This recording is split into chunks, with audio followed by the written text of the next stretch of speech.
Hey everybody, before we get started, I wanted to say something to all of you. Now each week I get several fans asking, Mike, do you think Chad Morris will be gone at the end of this year if this doesn't happen or that doesn't happen? Look, I'm not psychic, I'm not tapped into Hunter Yurachek's brain. It would be highly unusual for Morris or any coach not to get at least 3 years to get his program going. So is that it? You guys have to go through another year of all this no matter what? Well, maybe. I'm not 100% sure about that. Coming up with his big buyout would be an issue with all the capital improvement projects they're paying for. And that's the best answer I can give right now. So let's get started. The first question this week comes from Kevin, who asks, how do you continue to sell this hot mess to the fans? Hey, I'm glad I'm not the one who has to do that. The short answer is there's not much you can do if this team continues to lose. You have a core of loyal fans who are obviously continue to support your program because, hey, that's what they do, win or lose. Beyond that, I guess if you're the AD, you express concern, you tell the public, hey, we're monitoring the situation, working with the head coach, trying to continue to bring about improvements, and that's about all you can do. St. Augustine wants to know, how involved was Jerry Jones in the Morris hire?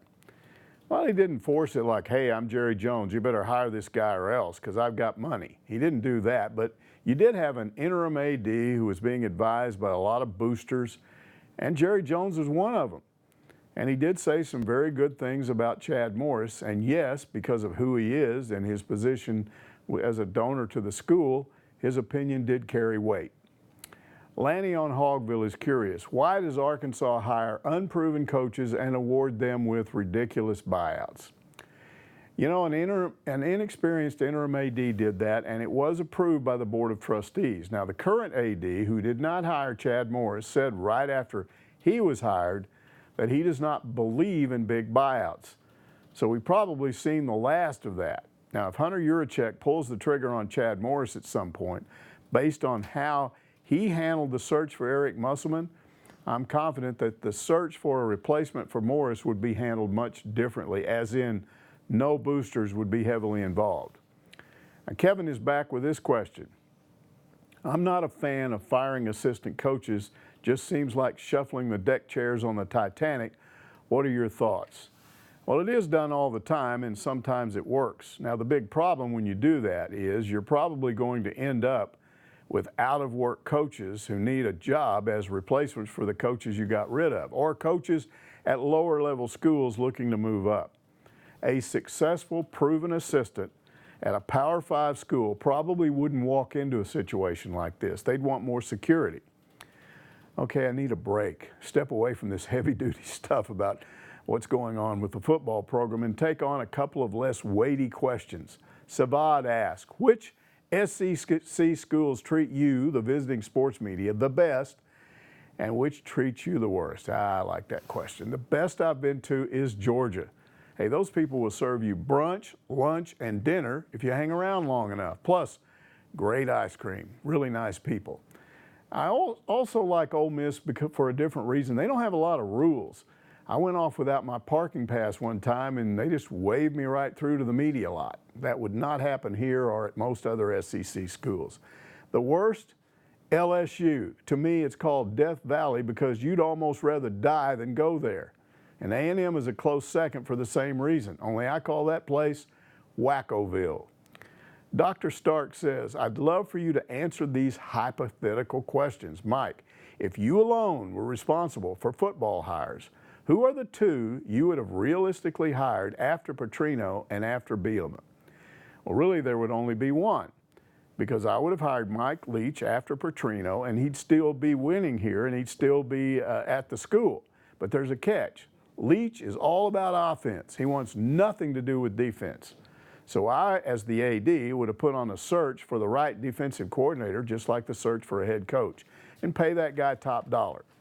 Also, Leach needs the support of the board, the AD, and the chancellor wherever he is, because he's not politically correct, and most universities are eaten up with political correctness, like Texas Tech, which fired him. Tech's been going downhill in football ever since. So I'd hire Mike Leach, hire the right defensive coordinator, keep the liberal faculty off his back, and all of you Hog fans would have a winner. Okay, back to the depressing stuff about this football program. Do you think Hunter Yurachek stipulating certain goals for Chad Morris to reach in 2020, and if those goals aren't met, could we see a change after next season? Example, Morris's 2020 team must win enough games to go to a bowl. Well, that's logical. The thinking on that would be in year 3, he has his own players pretty much. They've had time to learn his system. Now let's see some real progress from you, coach, or you're gone. But as I said earlier, I'm not 100% sure that Morris will get year 3. Pork Soda wants to know, are there any winnable SEC games left on the schedule? You know, there could always be a crazy upset, but realistically, there's one left, Mississippi State. Those guys are struggling this season. They're probably not as good as Kentucky. Midway 642 asks, I would like your comments on the defense. Is it the talent level of round pegs and square holes? The score does not surprise me in the Kentucky game, I guess, but the rushing yards did. It will be interesting to see how many of the recruits will take a cue from the young man from Carthage, Texas, and open their recruiting. Any thoughts on that, Mike? You know, I've addressed that before, and I'll do it again. This is the second youngest starting lineup on the defensive side in BCS football. That defensive starting lineup is young, and most of the backups are younger, true freshmen. The starters are on the field too much. Makes it worse when the offense doesn't move the ball. They can win this year with this defense. The problem is the offense, specifically the quarterbacks, and it's been that way since Chad Morris arrived. Excuse me, until they get a quarterback that can make the right decisions, especially in the red zone, they're going to continue to get beat. G. Marv asked, Mike, what is your thoughts on this year's team's personality? Will they be able to keep trying all year long, or do they quit somewhere along the way? Well, I've certainly heard that there's some frustration with the current players. You always have to be aware of something like that, especially considering the way things work with the transfer portal these days. But today, John Chavis and Chad Morris both said they see no sign of these players letting go of the rope. That's what they say. We're not there, so there's no way for us to know. Okay, here's the part of this program where I ask me a question I wish some of you would have asked me. So here we go. Mike, how do you think the quarterback situation should be handled in the second half of the season? Well, Mike, glad you asked. I've got 2 guys who have started each and have been up and down, 2 quarterbacks. So I'd go with Hicks against Auburn because he's played better than Starkle the last 2 games. But he needs to be on a short leash.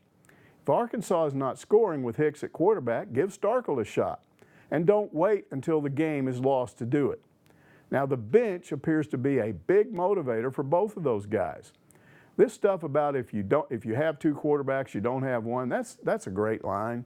And clearly, if you have one quarterback that's superior, that's good. And if one of them settles in from here on out as the starter, clearly you would go with that. But so far, that's not what we have. So deal with what you have. Go with the hot hand. Now, should the other 2 quarterbacks play? Absolutely. KJ Jefferson specifically, he was the #1 rated high school quarterback in Mississippi last year. The #2 guy is playing right now at Ole Miss. Now, Chad Morris is taking a conservative approach to almost everything he's doing right now. And where is that getting him? He's still losing games by being cautious. I'm told he was a go-for-it guy at SMU because if going for it backfired, nobody cared. Well, to me, he's past the point of worrying about something backfiring here. Most fans I talk to would rather see him take chances. That's it for another week. I'll see you next Monday right here where you Ask Mike.